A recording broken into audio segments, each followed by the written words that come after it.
দুঃস্বপ্নের দিন কাটতে যাচ্ছে ছিটমহলবাসীর। বাংলাদেশের সাথে দীর্ঘদিন ধরে ঝুলে থাকা স্থল সীমান্ত চুক্তি অনুমোদন করেছে ভারতের মন্ত্রিসভা, যা আগামীকালই উঠতে পারে রাজ্যসভায়। ফলে এতদিন যেসব বঞ্চনা সইতে হয়েছে ছিটমহলগুলোর ৫৫,০০০ মানুষকে, তার অবসান হচ্ছে। নিজ দেশে পরবাসী, তারা ছিটমহলবাসী। নিয়মের হাজারো বেড়াজাল থাকলেও নাগরিক ন্যূনতম সুযোগ সুবিধা নেই তাদের, কারণ তাদের অবস্থান প্রতিবেশী দেশের পেটের ভেতর।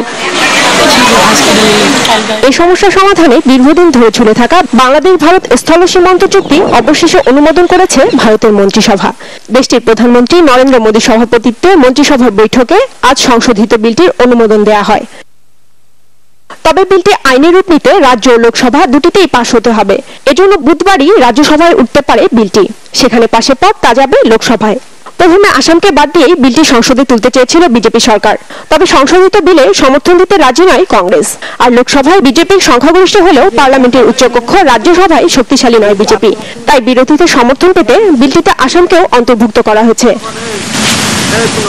বিলটি দ্রুতই ভারতের পার্লামেন্টে পাশ হবে এমন আশা প্রকাশ করেছেন বাংলাদেশের পররাষ্ট্র প্রতিমন্ত্রী।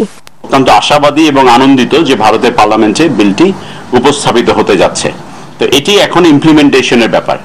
দুই দেশের মধ্যে ছিটমহল রয়েছে ১৬২টি, এর মধ্যে ৫১টি বাংলাদেশের আর ভারতের ১১১টি। বিলটি সংসদে পাশের পরই বাংলাদেশ সফরে আসতে পারেন ভারতের প্রধানমন্ত্রী নরেন্দ্র মোদী।